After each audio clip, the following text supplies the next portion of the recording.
Professor Sestari, uma grande satisfação, uma grande honra, um grande prazer estar aqui para a gente poder conversar sobre um assunto tão importante, muitas vezes negligenciado pelas autoridades brasileiras, né?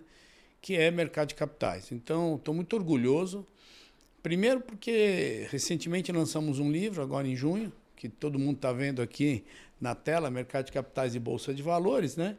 E você é a grande estrela do livro, meu amigo de muitos anos, né? E, enfim, então, vamos começar uma conversa aqui que eu acho que vai ser bastante enriquecedora, vai ajudar o leitor a caminhar pelas páginas do livro, né? Para ele poder se apropriar de tanto conhecimento, né? Eu não vou nem fazer aquela brincadeira, né? Não vou somar a minha idade e a sua e do Pelúcio, porque senão vai dar mais do que 100 anos. Então, só eu e você já batemos mais que 100 anos, então deixa para lá. Então, fala um pouco a seu respeito. Quem é Walter Sestari? Acho que o leitor que está nos dando a oportunidade de estar... comprou nosso livro, que vai comprar, aquele que quer aprender, aquele que quer conhecer, quer saber um pouco dos autores, né? Então, eu, como sou suspeito, prefiro que você rapidamente aí se apresente para o nosso leitor. Quem é Walter Sestari? Bem, em primeiro lugar, agradecer suas gentis palavras e dizer que é uma satisfação estar aqui presente para falar sobre esse assunto e falar também um pouco sobre o nosso livro. Quanto à sua pergunta,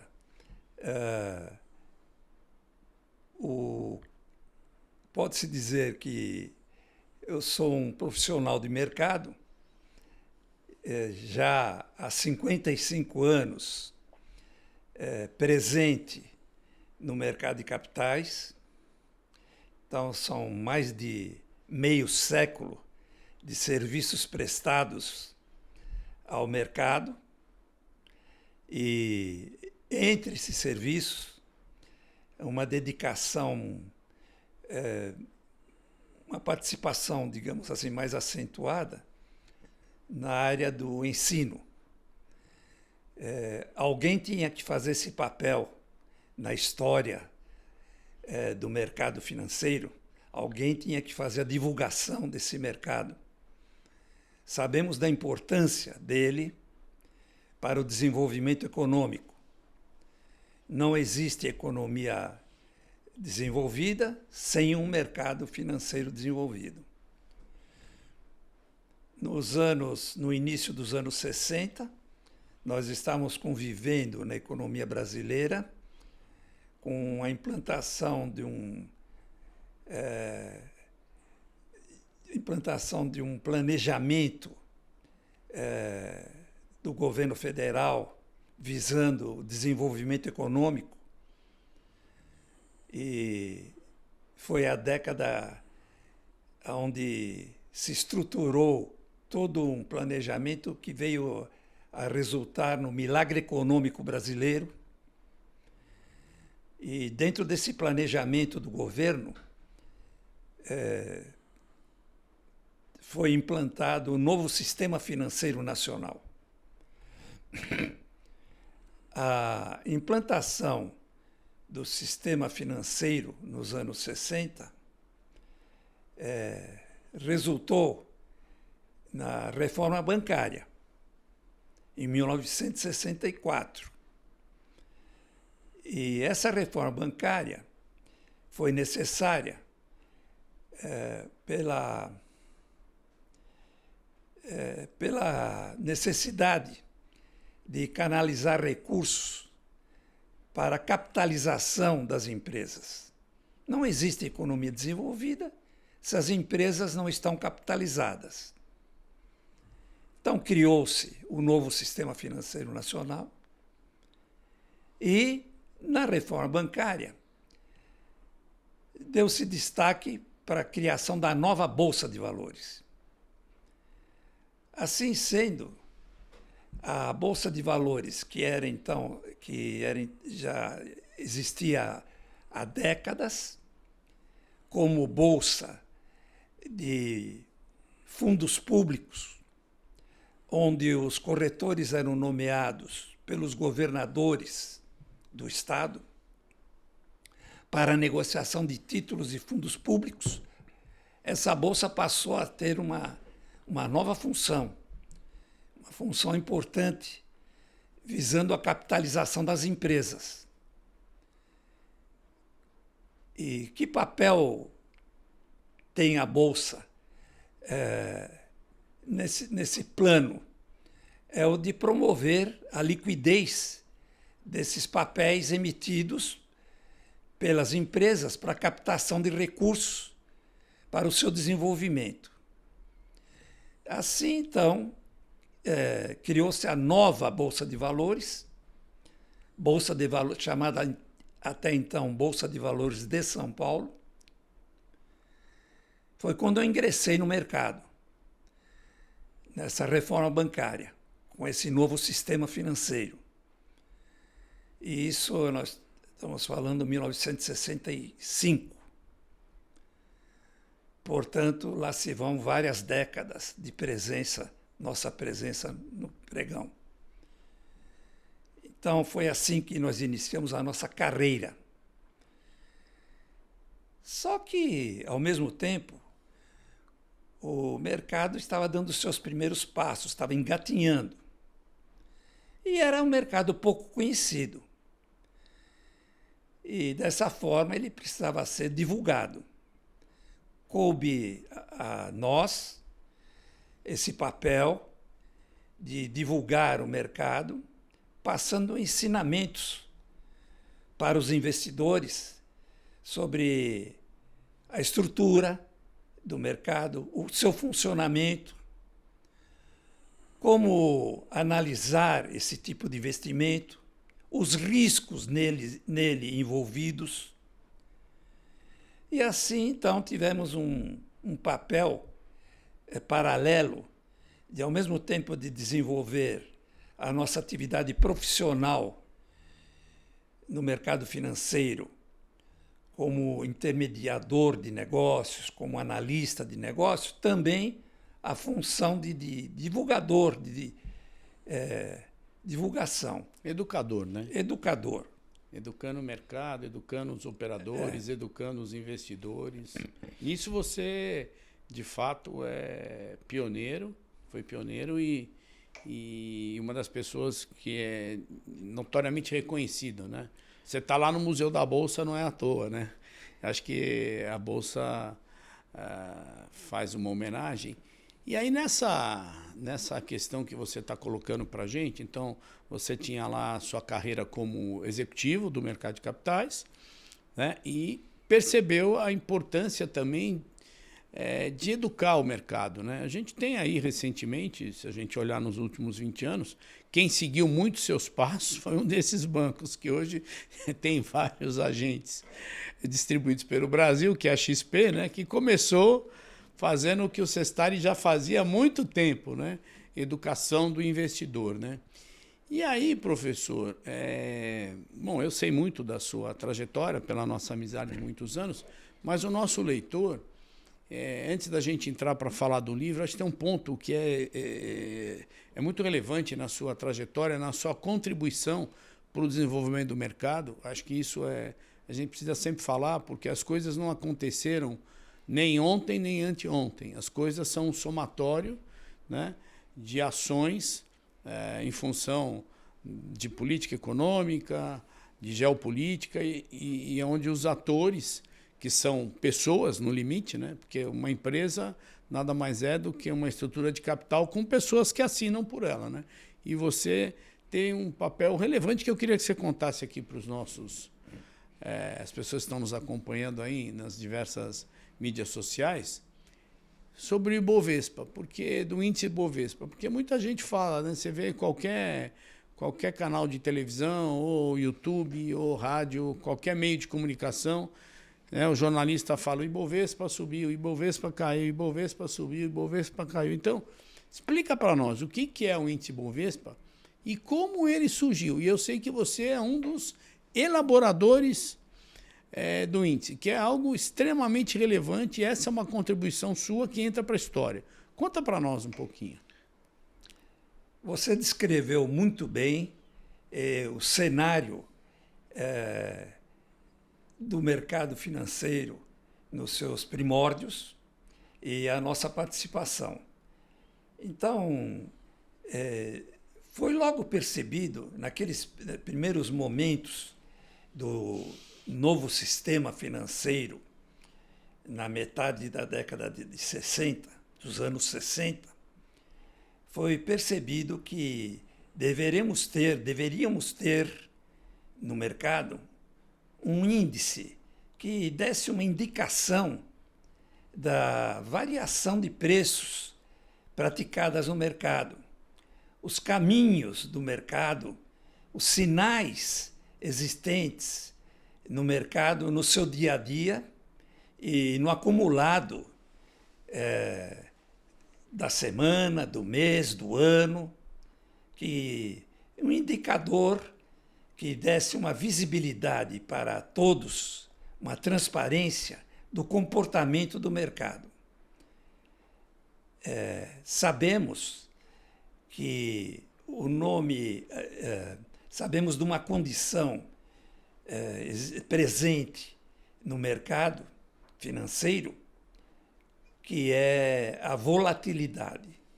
Em palavras mais simples, nós podemos chamar de variação de preços, tanto no seu dia a dia, como na sua variação mensal, anual e assim por diante. E isso é feito pelo mercado financeiro através de índices. Pode ser medido através de índices. E a existência desses índices vem de longa data, do século XVIII ainda, final do século XVIII, início do século XIX. Então, mais precisamente, 1902, o senhor Dow era sócio do senhor Jones, ambos proprietários do New York Times, jornal de finanças muito conhecido no mundo inteiro, centenário, né? Então, esses dois senhores resolveram criar um índice que foi mais tarde conhecido como índice Dow Jones, até hoje é conhecido, o principal índice reconhecido no mundo inteiro, então já centenário. E ele foi elaborado para que o jornal deles pudesse diariamente constatar a variação de preços, ou seja, a volatilidade do mercado. Como é que foi escolhido esse índice? Qual a metodologia utilizada pelo Sr. Dow e pelo Sr. Jones no índice chamado Dow Jones? Eles selecionaram 30 empresas, isso no ano 1900, nos anos 1900. Selecionaram 30 empresas, as principais negociadas no mercado, e fizeram uma carteira de ações com essas 30 empresas. Diariamente, eles mediam a variação de preço dessa carteira, com essas 30 ações. Quanto que elas variavam de valor, de preço. E isso perdurou, isso atravessou a grande crise de 1929, a grande quebra da economia mundial. Mais tarde, os participantes do mercado financeiro notaram que poderia ser criado um novo índice para conviver paralelamente com esse índice Dow Jones, que eles consideravam que era muito resumido. As pessoas que achavam que 30 empresas não retratavam a verdadeira variação de preços do mercado, então a empresa de avaliação de risco achava muito pobre 30 empresas. Resolveu criar o índice dessa empresa de análise de risco, que era Standard & Poor's. Criou, então, o índice Standard & Poor's, na abreviação S&P 500. Ou seja, em vez de 30 empresas, 500 empresas. Um universo muito mais amplo, mais, segundo eles, mais confiável, mais transparente da realidade de mercado, segundo eles. Então, nós passamos a conviver com dois índices. O Dow Jones, com 30 empresas, e o Standard & Poor's, com 500 empresas. Isso a partir dos anos 50.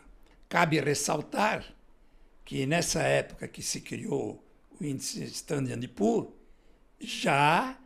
o índice Dow Jones já tinha sido adquirido como propriedade da própria Bolsa de Valores de Nova York, e não mais do jornal Wall Street Journal. Então passamos a conviver nos anos 60 com esses dois grandes índices, o tradicional Dow Jones e o novo, mais abrangente, Standard & Poor's, S&P. E assim, esses índices eram reconhecidos mundialmente.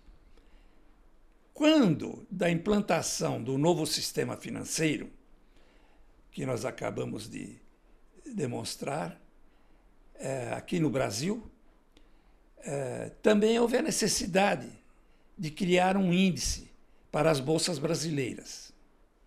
E quem fez isso foi a Bolsa do Rio de Janeiro, através de um economista de grande renome, professor da Fundação Getúlio Vargas, professor Mário Henrique Simons, posteriormente ministro da Fazenda, economista brilhante, e com toda a sua genialidade, ele achou melhor ampliar tecnicamente os índices internacionais existentes até então. Ele deu uma configuração técnica para os índices e não simplesmente escolher um número determinado de ações, como o Standard & Poor's 500 e o Dow Jones 30 empresas. Ele, dentro de sua genialidade, ele selecionou as empresas através do fator principal da existência da Bolsa, que é promover a liquidez dos papéis. Então ele fez um índice que a carteira seria composta por empresas com liquidez. Então ele criou o índice com dois fatores. As empresas, para poder pertencerem à carteira de ações do índice brasileiro, precisariam ter negociabilidade e volume, ou seja, liquidez. E assim, o professor Simons criou o índice da Bolsa de Valores do Rio de Janeiro, que era a bolsa que tinha maior transparência no mercado brasileiro até então. Esse índice da Bolsa de Valores do Rio de Janeiro, então ele considerava as ações com bastante negócios, número de negócios e bastante volume. Ficou conhecido então como IBV, Índice da Bolsa de Valores do Rio de Janeiro. No ano seguinte, a Bovespa, que era a abreviação da Bolsa de Valores de São Paulo, viu a necessidade de criar o seu próprio índice e se espelhou na formação técnica do índice criado pelo professor Simons no Rio de Janeiro, e também, então, considerou a liquidez como prioridade para as ações que iriam compor a carteira do índice da Bolsa de Valores de São Paulo. Na ocasião, era superintendente técnico da Bolsa de Valores de São Paulo o professor Hélio de Paula Leite, da Fundação Getúlio Vargas, aqui de São Paulo. E o professor Hélio de Paula Leite tinha lá no seu departamento, na sua superintendência dentro da Bolsa, no seu departamento técnico, o seu colaborador, tinha como colaborador meia dúzia de funcionários, e ainda em montagem desse departamento técnico, resolveu, então, elaborar um índice que fosse próprio da Bolsa de São Paulo. Só que na visão dele, na visão do professor Hélio de Paula Leite, ele queria dar ao índice da Bolsa de São Paulo uma característica mais operacional. Técnica, mas operacional. E, para tanto, ele me convidou para participar da formulação do índice da Bolsa de São Paulo. Sabiamente, ele considerou aquele índice da Bolsa do Rio de Janeiro, os dois fatores, negociabilidade e volume, só que, pela sua formação técnica, o professor Hélio resolveu pôr uma raiz quadrada entre esses dois fatores, fazendo não uma simples média aritmética, mas uma média geométrica desses dois fatores. E perguntou para mim, como operador que eu era de bolsa, o que eu achava daquilo. Eu achei excelente e fiz uma modesta sugestão para ele. Eu falei, excelente, então aí nós temos o quê? Temos a negociabilidade, que vem a ser o número de negócios realizados por aquela ação em relação ao número de negócio total da Bolsa. Isso é o primeiro fator, negociabilidade. Qual a quantidade de número de negócios dessa empresa no pregão em relação ao total de negócios, número de negócios totais da Bolsa? Negociabilidade. Multiplicado pelo volume. Qual o volume dessa empresa em relação ao volume total de negócios da Bolsa? Então, são os dois primeiros fatores. Extraiu-se daí, então, a raiz quadrada, uma média geométrica desses dois fatores. Eu sugeri, a minha sugestão foi que isso não podia ser medido de vez em quando. Isso precisa ser medido sempre. Precisa acontecer sempre. Que, como operador de pregão, eu sentia lá no chão, no pregão, que tinha empresas que tinham bastante negócios, e bastante volume, e bastante número de negócios, de vez em quando. Então, eu sugeri que fosse essa média geométrica entre negociabilidade e volume ponderado por um terceiro fator, que é a presença em pregão.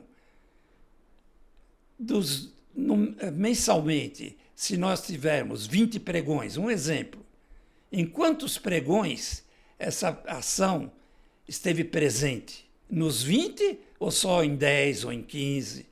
Então, seria também uma medida de liquidez que devia ser considerada. Essa foi minha participação, minha modesta participação. Modesta, né, professor? Eu gosto de conversar com o Sestari porque ele, além de tudo, tem uma elegância extraordinária. E aí, professor, vamos lá. Então, a gente se conheceu lá no finalzinho dos anos 90. Eu tinha deixado o mercado financeiro, eu era tesoureiro de banco, decidi fazer doutorado, mudar completamente a minha vida, fazer consultoria. E aí fui convidado pelo nosso amigo José Roberto Securato para dar umas aulas. Ele tinha me orientado no mestrado e estava me orientando no doutorado. E vou eu lá para o curso Operador de Mercado. E o coordenador, Walter Sestari. E passamos a ter longas conversas, tanto antes das aulas como depois, né? Então, Confesso que foi um grande aprendizado trocar essas impressões, conhecimentos, experiências com você, né? E aí a gente, há muitos anos, fala, vamos fazer um livro, vamos fazer um livro, vamos fazer um livro, vamos fazer um livro. E fica sempre no vamos fazer um livro. Eu lancei um livro aqui pela Manolha em 2018, de planejamento financeiro pessoal e gestão do patrimônio. Aguardem, vocês que estão nos assistindo, em breve, terceira edição, também com o capítulo do professor Walter Sestari. E aí você nos brindou aí com o seu conhecimento, com um capítulo, e a partir dali, lembro até da noite de autógrafos, que foi muito legal lá no INSPER, a sua neta, que acho que já é médica, ela esteve lá, né, para prestigiar o avô, e eu falava assim, professor Sestari, vamos fazer um livro, vamos fazer um livro. Então a gente ficava, faz o livro, não faz o livro. E aí a gente decidiu, então, colocar o livro em pé, né? Convidamos o professor Marcos Pellucci também, que não está presente aqui hoje, mas futuramente estará aqui em conversa conosco. E aí a gente deu ideia ao projeto, a Manolha apoiou, e em junho, apesar de uma noite chuvosa, foi muito gratificante, teve fila, né? Quer dizer que São Paulo é uma cidade que tem fila até na noite de autógrafo do livro. Acho que paulistano adora fila, né? E o livro está aí. O livro está aí. Por que eu te fiz essas primeiras perguntas e você brilhantemente nos deu uma aula aqui sobre a necessidade de um índice, como ele é composto, né? Então, a partir disso, do livro, de uma maneira bem agradável aqui para quem está nos ouvindo, nos escutando, né? A gente tem um compromisso aqui, você antes do que eu e eu depois, e nós juntos com o Pellucci, né, de tentar educar o investidor. Esse processo de educação do investidor, ele é super importante. Esse mês de outubro, inclusive, vários eventos no mundo inteiro, é um mês de educação do investidor. E óbvio que ele tem várias etapas, né? Você tem, assim, as pessoas... Eu fiz outro dia uma palestra para o pessoal da CIPA, lá do INSPER, e me colocaram numa palestra gratuita para os colaboradores, afinal eles me atendem um ano inteiro, né? Meio espinhoso, que era, olha, comente hábitos de consumo, né? Uma coisa chata, porque cada um tem o seu hábito, né? E na medida que as pessoas vão percebendo que elas têm uma orientação adequada, elas conseguem separar o que é necessidade do que é desejo, vão ter um orçamento e passam a perceber que elas têm que trabalhar a questão da longevidade, que hoje já é uma realidade, né? Então, a gente vai precisar de dinheiro ao longo da vida toda. Então aí a gente começa lá a fazer um trabalho de educação financeira. Mas, no nosso caso aqui, a gente já vai pegar o jovem, estudante de graduação, ou de MBA, ou de pós, de administração, de economia, de contabilidade, de engenharia, porque hoje os engenheiros também têm muito interesse em aprender mercado financeiro, né? Então, tanto graduandos como pós-graduandos, como profissionais de mercado que, eventualmente, não têm todo o conhecimento que deveriam ter. Então, o livro ele foi desenhado de uma maneira muito inteligente, né? E você é o grande responsável aí pela a gente fechar como é que esse livro seria produzido. Então, o que eu queria agora que a gente pudesse falar para quem já comprou nosso livro e para quem eu tenho certeza que vai comprar nosso livro, para os professores que vão adotar o nosso livro, né? Quer dizer, como utilizar essa obra que reúne aí uma larga experiência e conteúdos abordados de forma didática, muito prática, né? Quer dizer, como é que o leitor se apropria? Seja ele um professor, um estudante, um profissional. E você que já treinou milhares de pessoas, né? Deve chegar aí daqui a pouco, sei lá, se você for lembrar de todo mundo, vai dar uns 50 mil alunos, né? É muito aluno. Eu um pouco menos, mas já devo estar chegando perto de uns 15 mil. E eu percebo, em sala de aula, mesmo no MBA, algo que você falou um pouquinho atrás. O assunto é importante, mas às vezes é distante do leitor. Ele aparenta uma complexidade que não necessariamente existe, depende muito do interesse, né? Então, como que esses nossos leitores, cada um numa escadinha, graduação, pós, professores, profissionais de mercado, como é que você acha que eles poderiam beber em todo esse conhecimento, em toda essa orientação, né? Um livro muito bem construído aqui a 6 mãos, né? E com apoio da Manolha, a quem eu aproveito para agradecer. Como é que você daria essa orientação, né? Com essa sua experiência, não só de profissional, que disse que estava lá no pregão, então aquela época que o pregão, como você mesmo explica, apregoar, né? Eu falo que hoje apregoar só tem na feira, né? Infelizmente na feira é só o vendedor que apregoa, né? O comprador não apregoa, né? Então, essa sua intensa experiência, né? Como que o leitor pode melhorar a sua condição técnica a partir da nossa obra? Bem, nós estamos convivendo com uma evolução tecnológica jamais vista. Tecnologia domina todas as atividades e não podia ser diferente dentro da Bolsa. A Bolsa ela tem uma capacidade de uso de tecnologia de ponta, de altíssimo nível. Para se ter uma ideia, nos primórdios desse sistema financeiro nacional, nós, na nossa atividade como operador de pregão, como você lembrou bem, a pregoação, daí a palavra pregão, né? Onde se apregoa é o pregão. E então nós apregoávamos a nossa vontade ou de compra ou de venda, e o que valia era o fechado. A palavra era o fio de bigode. Era tudo manual, não existia tecnologia. Então, fechado era fechado, é o contrato.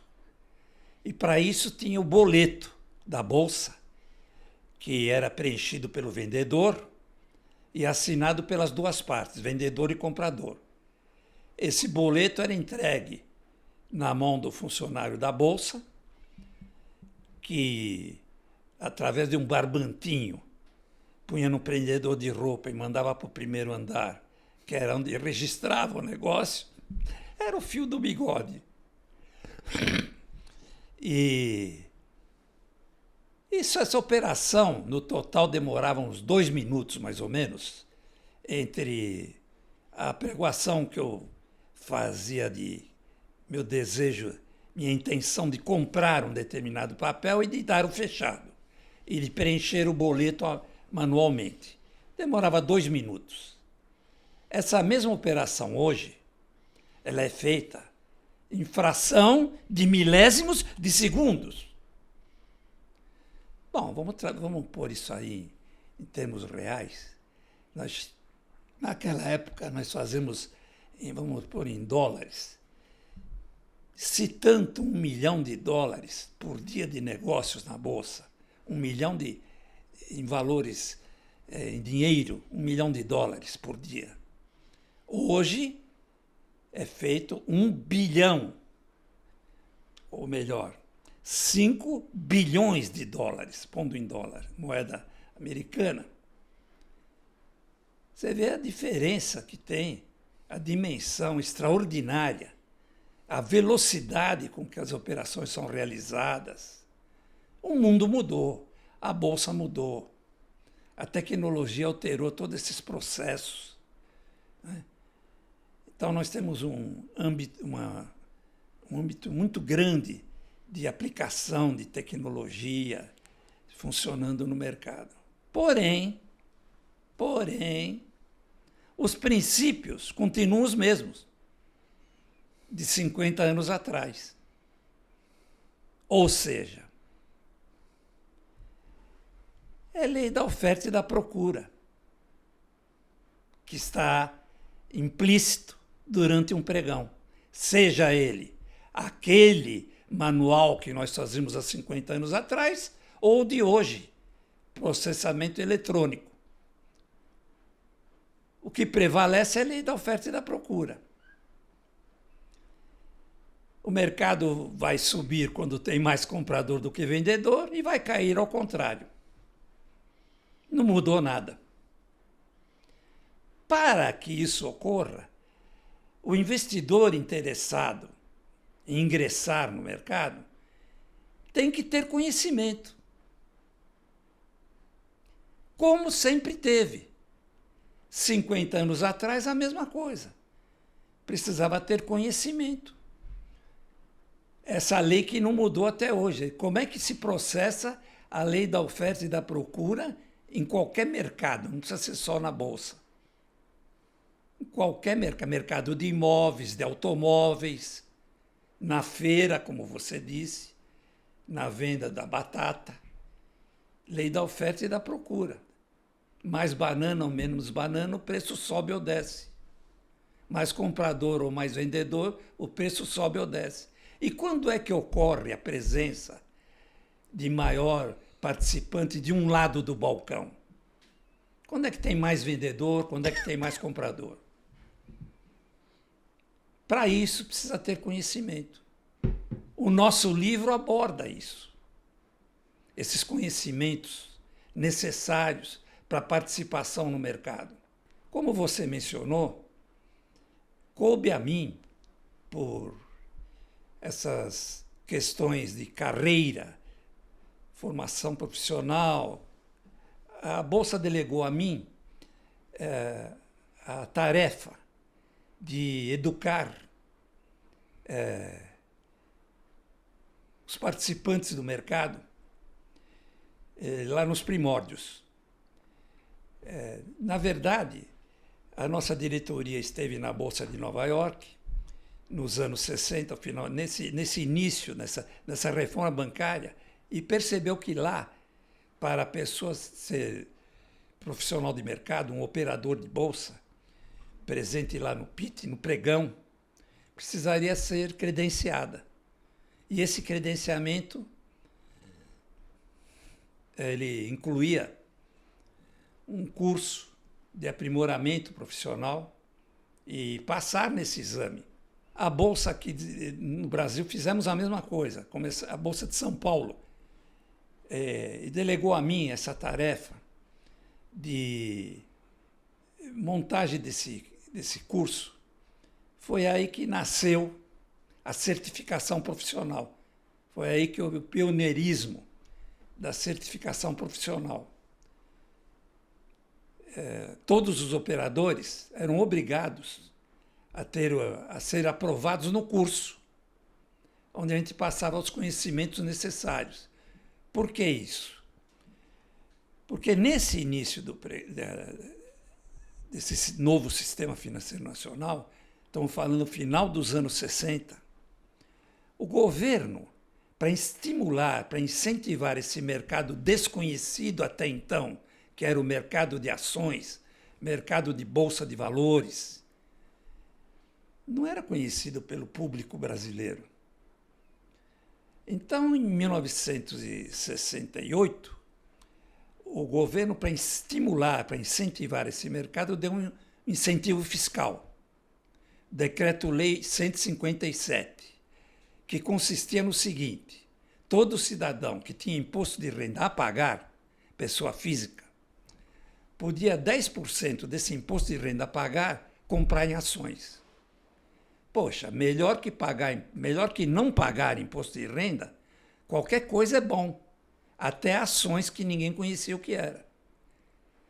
Então, dentro da lei da oferta e da procura, o que aconteceu? Todo mundo foi comprar ações. E naquela ocasião, existia um regulamento de variação de preços. Hoje, esse regulamento de variação de preços é conhecido como circuit break. O circuit break de hoje é diferente do circuit break do limite de variação de preço daquela época. Hoje, o circuit break ele é acionado quando o índice Bovespa recua 10%. Então, ele é acionado por um determinado tempo para que os investidores não entrem em pânico, para que as condições psicológicas do mercado, para que não ocorra prejuízos desnecessários. Então, uma proteção contra o risco eventual de mercado. Naquela ocasião, a variação, o limite de preço não era como é hoje o circuit breaker. Naquela ocasião, não era quando o índice Bovespa variava, é quando uma ação variava. Uma ação não podia cair 10% no dia, mas também não podia subir mais do que 10% no dia. Tinha esses dois limite de baixa e limite de alta. Muito bem. Quando o governo tomou essa decisão de dar incentivo fiscal, todo mundo comprando ações, o que aconteceu? A lei da oferta e da procura. Tinha só compradores no mercado, porque nós tínhamos só 60 empresas de capital aberto e uma montanha de dinheiro para comprar essas poucas empresas. Lei da oferta e da procura, todo mundo o mercado era comprador diariamente. O que acontecia com as ações? Subiam 10% ao dia. Já pensou? Que mundo maravilhoso? 10% de lucro ao dia, renda diária, 10%. Era assim que nós convivíamos. Tornou-se um mercado absolutamente selvagem, desprovido de qualquer técnica e de qualquer conhecimento do que realmente era o mercado. Formou-se uma grande bolha, 1970. E toda a bolha, um dia explode. No ano seguinte, a bolha explodiu. Isso machucou muita gente, feriu muita gente. Muita gente perdeu muito dinheiro. Aquele pessoal que vendia casa, carro, automóvel, fazenda, propriedades, ficaram sem nada. Foi um desastre, foi um terrível mal feito para o mercado. As pessoas passaram a detestar o mercado de bolsa. Esse é o problema, né? Esse é o problema. Nós ficamos sem ter o que fazer. Ficamos 2 anos sem ter o que fazer na vida. Sobreviver. Para ter uma ideia, nós fazemos $60 mil por dia de volume. Hoje faz 6 bilhões por dia. Ou seja, não tínhamos o que fazer. Foi aí que nós criamos o Open Market. Nós criamos para poder sobreviver. Renda fixa diária. Compra e venda de títulos dia a dia. Em vez de comprar ações e vender ações, começamos a comprar título do governo e vender título do governo. Overnight. Do dia para a noite. De um dia para o outro. E é interessante quando você fala isso, que eu me recordo lá de 1971, eu tinha lá 9 anos, o que eu me recordo? Tinha um filme que passava na TV Bandeirantes, né? Uma série chamada James West, que era um agente secreto lá no Velho Oeste. Só que antes do James West, tinha um jornal que se chamava Titulares da Notícia. É que eu tenho uma memória boa, né? Eu já até brinco com os meus alunos. O dia que eu esquecer das coisas, você pode ligar para o meu médico, né? E eu, então, passei a assistir o jornal para aguardar o filme. E todo dia eu prestava atenção no tal Banco do Brasil, porque o apresentador, um jornalista famoso, José Paulo de Andrade, que faleceu aí na Covid, dizia: Banco do Brasil bate recorde, a ação do Banco do Brasil sobe. E eu não entendia muito daquilo lá nos meus 9 anos, e às vezes eu comentava com meu pai: pai, mas não é bom comprar ações do Banco do Brasil, né? E aí depois teve, como você bem explicou, a bolha, né? Que eu acho que é um conceito importante, porque o ativo valoriza sem ter uma análise fundamentalista sólida, que é o que a gente quer que o leitor aqui aprenda, e uma hora a bolha explode. E aí eu queria te fazer uma pergunta. Lá na sequência, não muito depois da bolha explodir, e você explicou bem, o mercado de ações teve que se reinventar, e aí veio a renda fixa no Open Market, que é exatamente quando eu entrei no mercado em 84, eu era operador de Open Market, né? Inicialmente. vem a CVM. Então, uma coisa que eu sempre comento com os alunos, e eu queria beber um pouco da sua experiência, porque, guardadas as diferenças de tamanho de mercado, crise de 29, nos Estados Unidos, que não tem muitos estudos, mas que a gente sabe que tinha excesso de liquidez, e excesso de liquidez, de fato, promove uma propensão marginal a risco, é natural, sempre vai ser assim. Vem, a bolha explode, 34, vem a SEC americana. No Brasil se repete, a bolha fura, o regulador é criado, né? Então, comenta um pouco. Eu sempre acho muito interessante. Eu sei que o Banco Central, quando foi criado na nova reforma bancária, tinha uma diretoria de mercado de capitais, mas ela não era suficientemente representativa para ter esse olhar de não só regular no sentido pode e não pode fazer, mas impulsionar o mercado, né? De dizer, olha, o país precisa disso aqui, sem esse mercado desenvolvido, a economia não vai decolar. Comenta para nós um pouco isso. Foi assim. Então, nós vimos que o que deveria ser um bem para o mercado foi um mal. Aquele incentivo do governo para as pessoas aplicarem ações foi mal feito, na sua origem, porque criou uma demanda muito superior à oferta existente. E como a maioria das pessoas tiveram grande prejuízo, criou um ambiente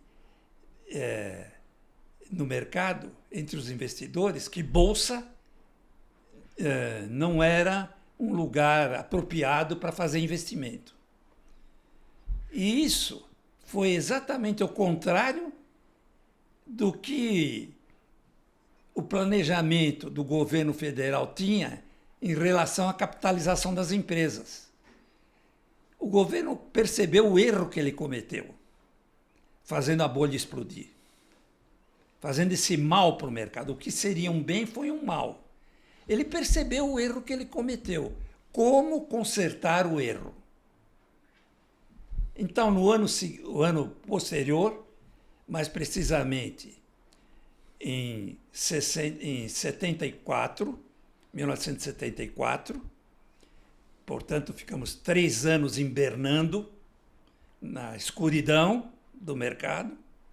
Em 74, o governo resolveu reativar a necessidade de reativar a capitalização das empresas para desenvolvimento econômico, porque essa condição permaneceu. Ele estragou o mercado de bolsa, mas a condição do desenvolvimento econômico, a necessidade, ela permaneceu existente.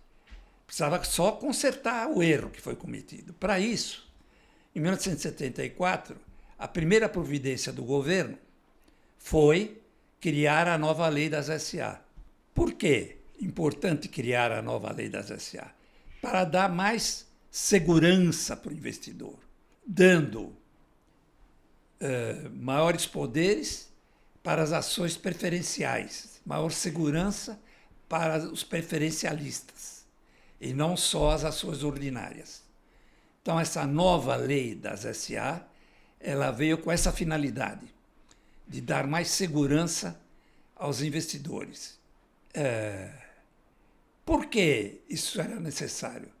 Porque o governo planejava reestimular o mercado de ações, não mais com o investidor pessoa física, porque esse já estava incrédulo com a Bolsa. Precisava trazer o investidor institucional. O governo precisou criar os fundos de pensão, que são fundos que eram obrigatoriamente, deviam aplicar uma parte da aposentadoria dos trabalhadores em ações, principalmente das empresas estatais. Só que para obrigar essas empresas a comprarem ações, era necessário dar uma segurança para elas. Por isso a nova lei das SA. E junto com a nova lei das SA em 1974, precisava também dar ao mercado uma segurança também regulatória, para que o mercado não ficasse a esmo, um mercado selvagem, sem um xerife. Então foi criada a CVM junto com a lei das SA. E aí, então, no ano seguinte, a partir de 68, foi possível obrigar os fundos de pensão a comprarem ações. Então, encerramos a década de 70, onde eu falei 68, agora, por favor, 78. Encerramos a década de 70 com essa formação. A reforma da lei das SA, em 74. No ano seguinte, a criação da CVM, o xerife para tomar conta. Em 78, a obrigatoriedade dos fundos de pensão comprarem ações. Pronto. Se estabeleceu, então, uma nova ordem de reforço, de retomada do mercado de ações e do desenvolvimento das bolsas.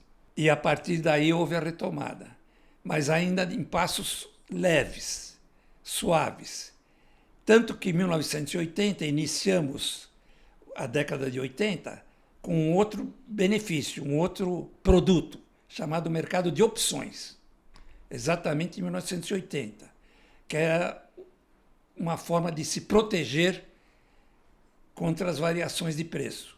E aí você está dando uma orientação, uma aula, né, aqui para o nosso leitor, seja ele estudante, pós-graduado, operador de mercado, profissional de mercado, enfim, alguém que vai fazer uma certificação. Você foi pioneiro na certificação. Eu estou com as certificações, tem mais de 20 anos que eu estou aqui como consultor da Ambima, que tem um papel importante aí. Fizemos juntos lá atrás, CPA 20, CPA 10, CEA, CGA, o CFP, eu estou desde 2006. E tudo isso provoca, por parte do regulador e do autorregulador, uma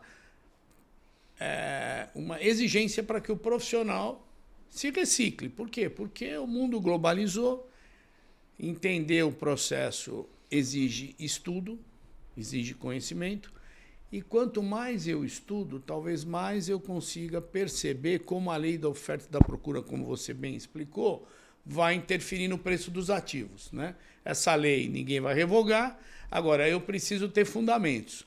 Eu preciso, ou eu sou, e evidentemente que existem alguns profissionais que são completos em todas as dinâmicas, outros são especialistas, mas enfim, eu preciso ter um mínimo de conhecimento sobre análise fundamentalista, pegar um balanço, saber calcular os índices, né? Olhar individualmente uma companhia, saber se o preço dela está adequado, sim, se está barato, pode ser uma boa indicação que ela pode ser um ativo a ser adquirido. Se ela não vem performando, talvez seja o momento de realizar um resultado.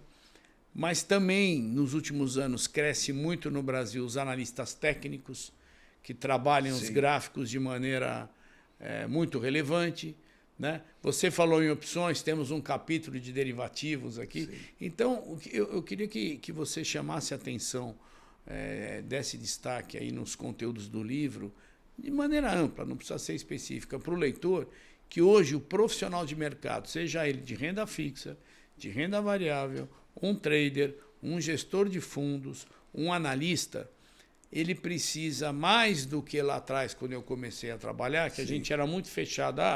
Eu só faço renda fixa, não sei nada de renda variável. Eu só faço renda variável, sim, não sei.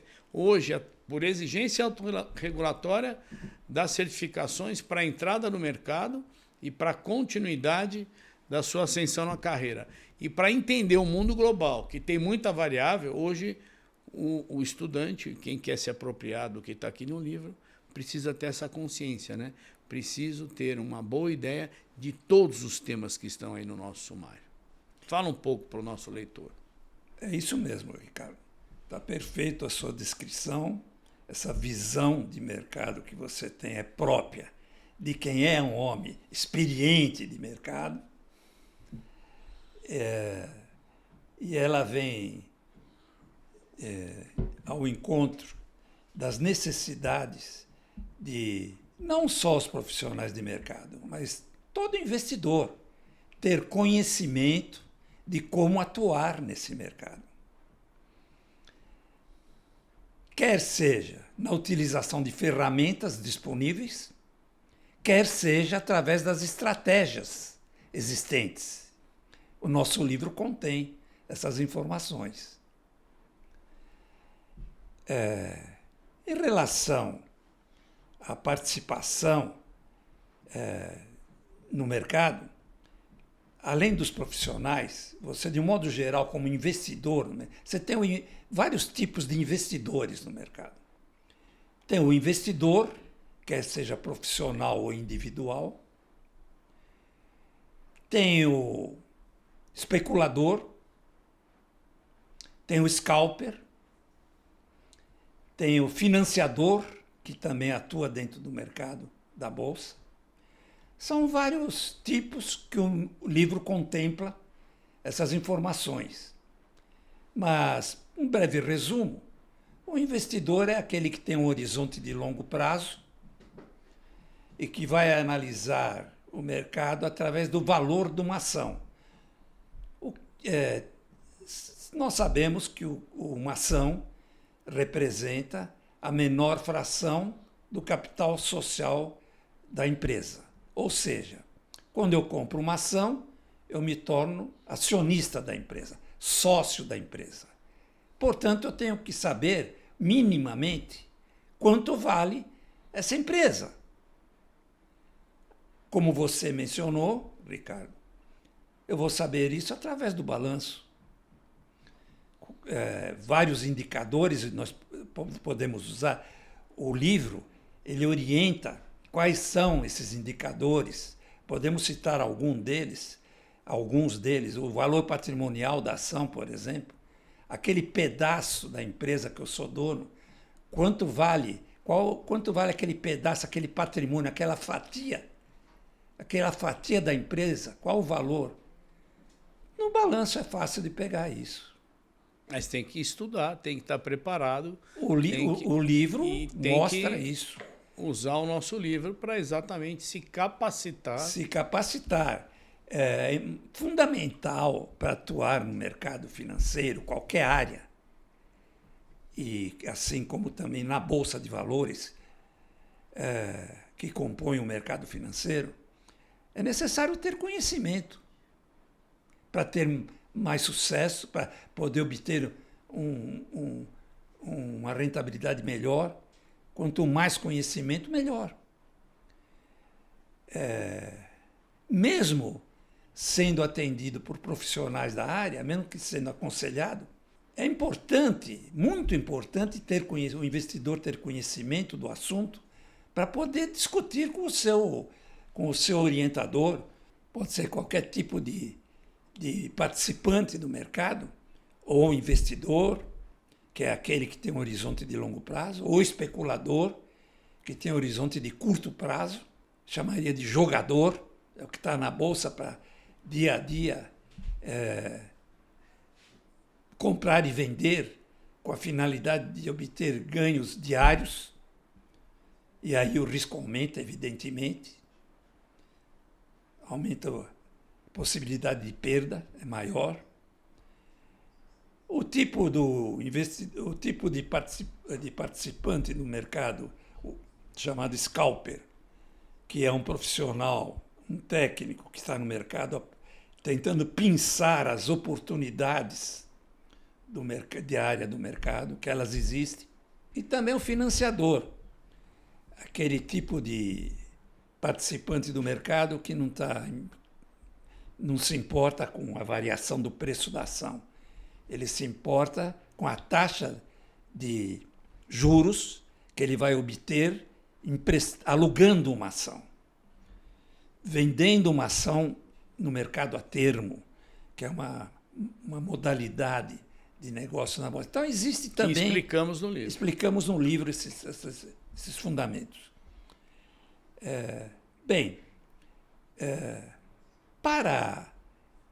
Então, são várias estratégias que que o participante pode utilizar na bolsa, nas operações de bolsa. Mas, em qualquer caso, nós vamos ter dois tipos de análise de ações, duas escolas que estudam o mercado, estudam quanto vale aquele pedaço de empresa, que uma escola a mais tradicional, mais conservadora, digamos assim, é a escola fundamentalista, que vai analisar quanto vale o pedaço da empresa, quanto vale a empresa, qual o valor da empresa.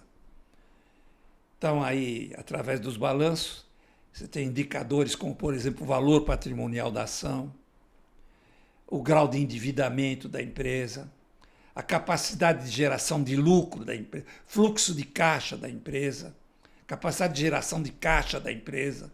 Tudo isso o livro traz. O valuation da empresa. Isso é trazido de uma forma, podemos dizer, bastante clara. É um assunto complexo, mas nós trazemos de uma forma bastante clara, com a experiência dos meus dois colegas autores. Foi possível eles trazerem para o livro a experiência deles, trazendo numa leitura fácil essas análises. E isso é a chamada escola fundamentalista de ações.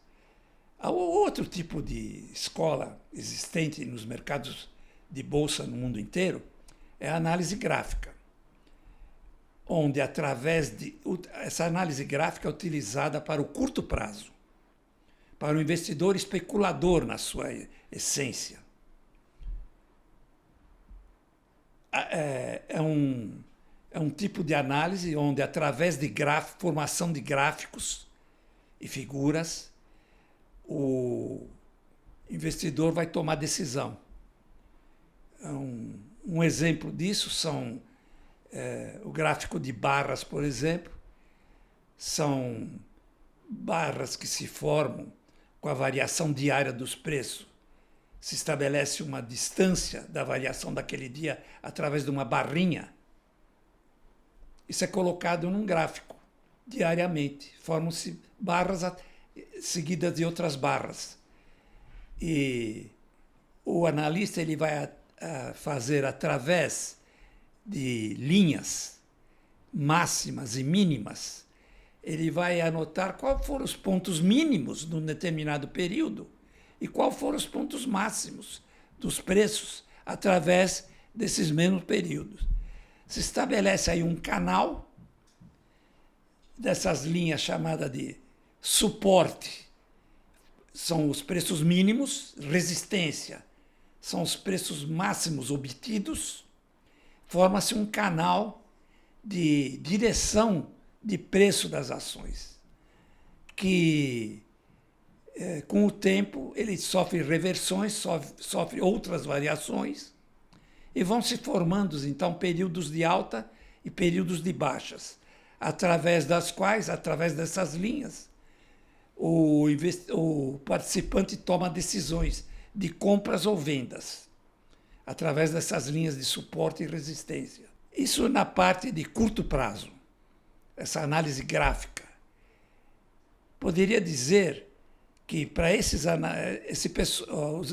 o participante de curto prazo, para ele não importa o valor patrimonial da ação. Para ele importa acreditar naqueles conceitos, aqueles princípios da análise gráfica. Ele vai obedecer aquelas variações de preço, através do qual ele acredita que vai acontecer.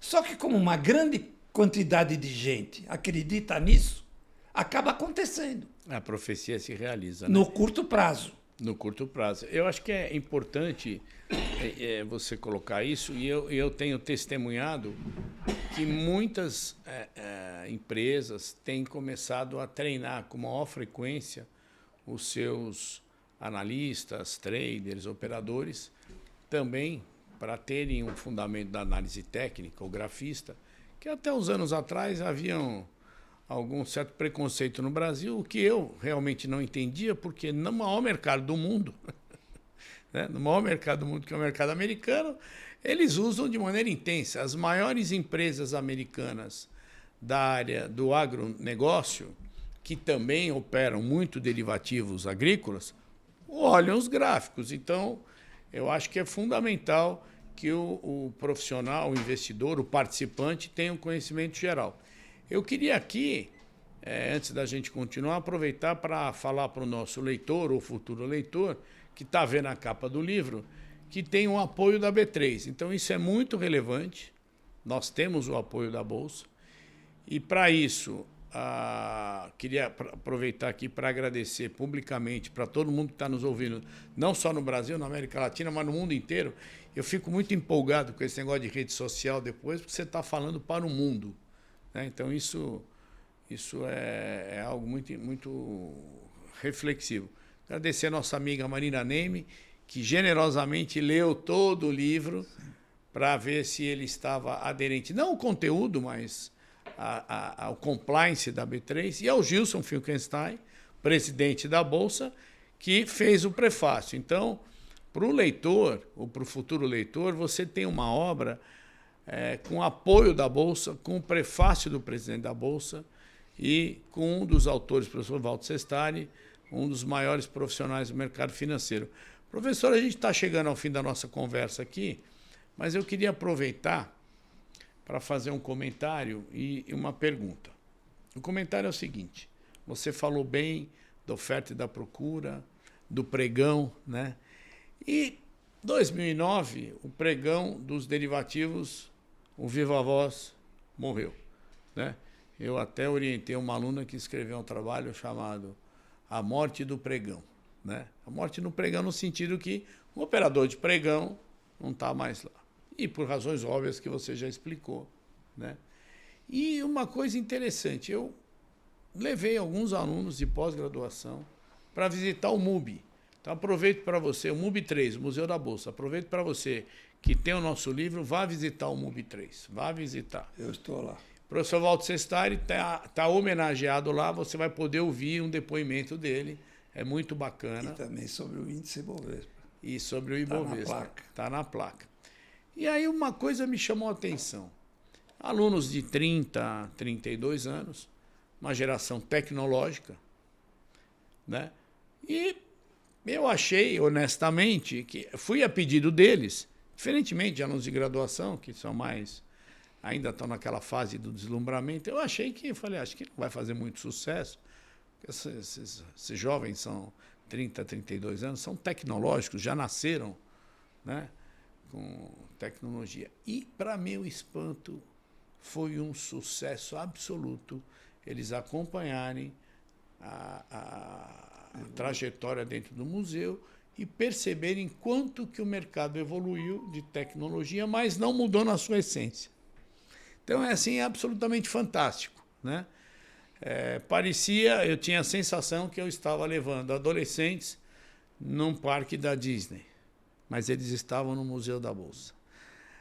Então, acho que reforça a importância da gente, de fato, estudar o mercado. Acho que cada vez que a gente estuda mais o mercado, maiores reflexões, maiores aprendizados, né?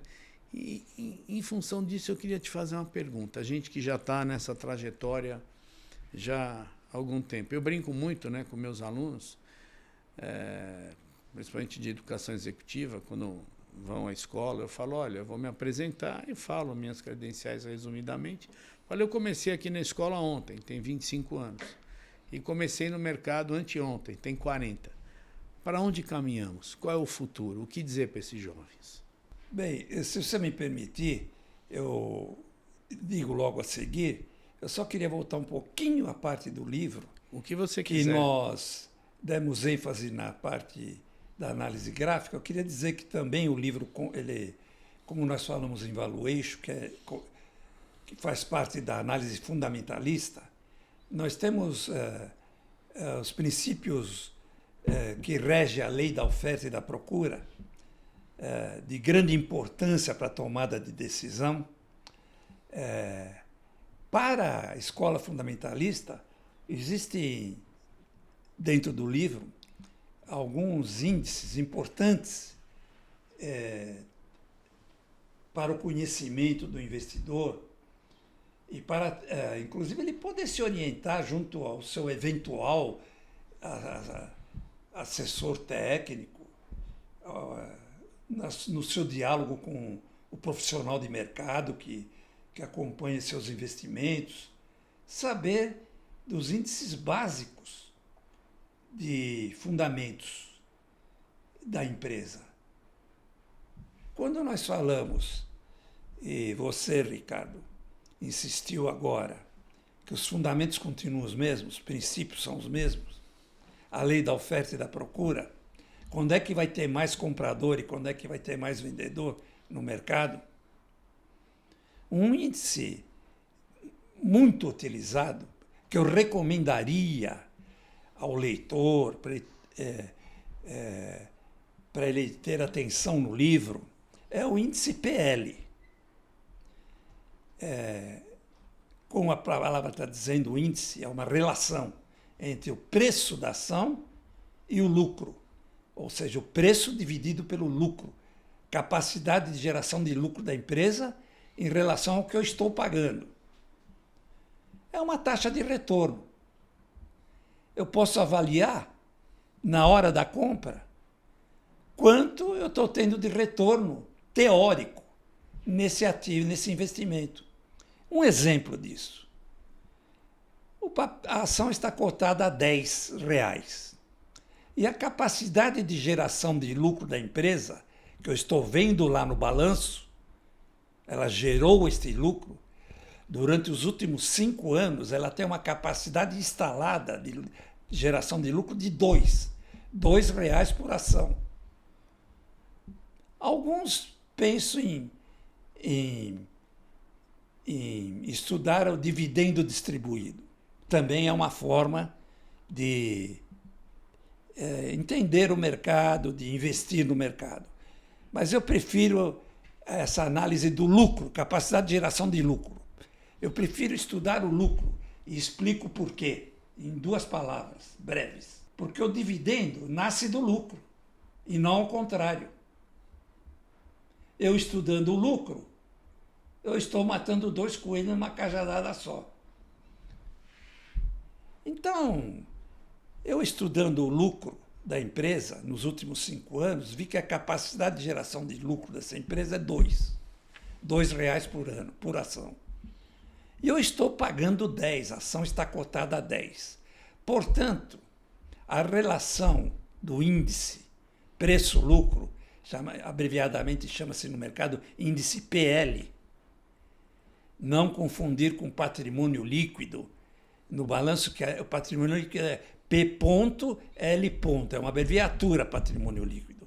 Aqui nós estamos falando de um índice, a relação entre o preço 10 da ação e o lucro de R$2 por ação, capacidade de geração de lucro da empresa. Portanto, esse índice, o resultado nesse exemplo dado, é igual a 5. O que significa isso? Que em 5 anos, em 5 períodos, a empresa continuando a gerar 2 de lucro ao ano, a minha taxa de retorno é 100% em 5 anos, ou seja, 20% ao ano. Esse é um instrumento, isso é um mecanismo que nós temos muito importante para avaliar quando você faz um investimento em ações. Eu recomendaria isso no livro, está muito bem explicado pelos meus colegas dedicados nessa área e recomendaria a leitura atenta a esse detalhe muito importante, que é a capacidade de geração de lucro da empresa.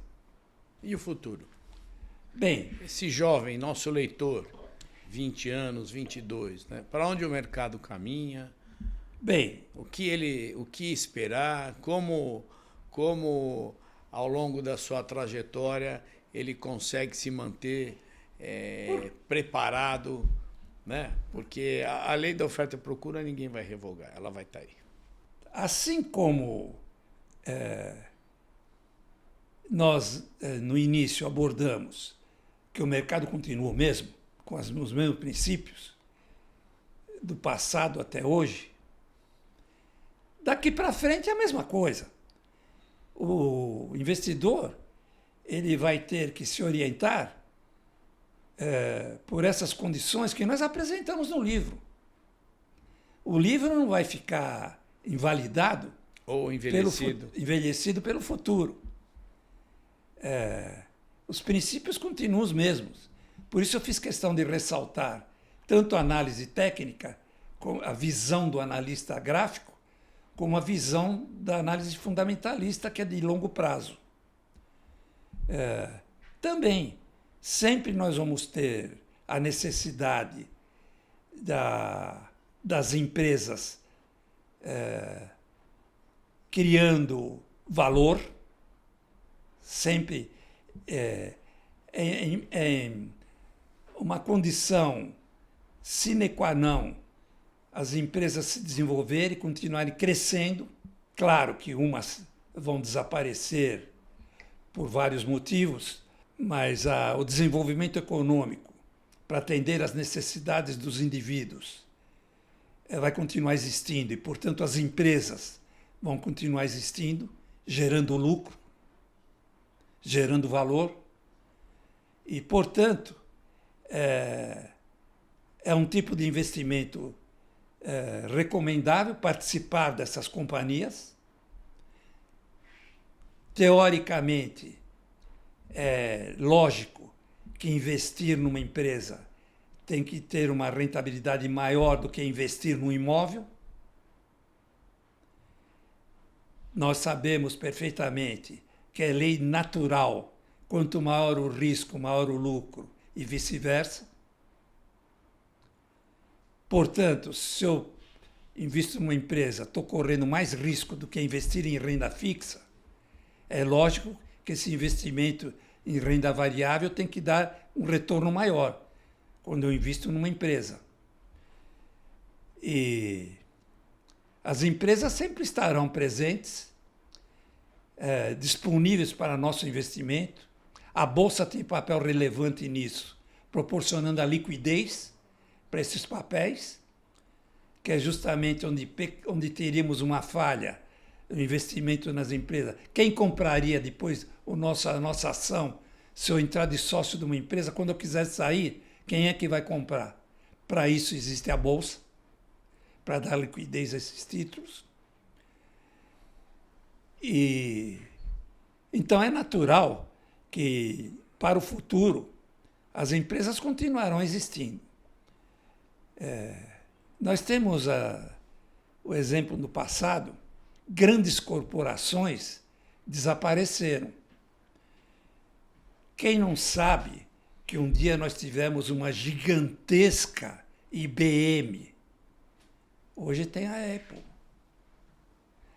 No futuro pode não ter a Apple, mas vai ter uma empresa X. E assim deverá continuar. Portanto, o futuro é promissor. Muito bem, professor. Para você, de todo o Brasil e da América Latina, que nos acompanha, você pode adquirir o nosso livro no site da editora Manoli, www.manoli.com.br. Verifique lá a taxa de entrega, né? Faça uma boa compra. Você pode também adquirir um e-book. E você, professor, que está em várias universidades, também pode adquirir o livro físico. E se a sua universidade tem o portal Minha Biblioteca, você também pode estimular seus alunos a fazerem a leitura dos capítulos, né, e trazer para a sala de aula considerações, debates, enfim. Então, professor Sestari, foi uma honra, foi um prazer. Por mim, eu ficava aqui o dia inteiro a gente conversando, mas já tem uma segunda conversa marcada, tá? Em breve a gente retorna para continuar e brindando os alunos. E para encerrar nessa questão do futuro, lembrar que um tal de Harry Markowitz, né, que tem o princípio que os ovos não devem estar todos na mesma cesta, que todos os grandes analistas e estudantes de MBA internacional gostam de falar, fronteira eficiente de Markowitz, foi publicado em 1952 um documento chamado Portfolio Selection. E ele esperou quase 40 anos aí para ganhar seu prêmio Nobel. Então, você explicou muito bem, os fundamentos, eles não mudam, né? Os fundamentos são robustos e nós conseguimos reunir aqui no livro, com o seu talento e do Pellucci, esses conceitos de uma maneira muito didática. Então, fica aqui para o leitor, para o futuro leitor, o convite e o desafio. O aprendizado é a única coisa que você carrega para o seu futuro. Obrigado, professor. Até uma próxima. Eu que agradeço. Foi um grande prazer participar mais uma vez com você, Ricardo.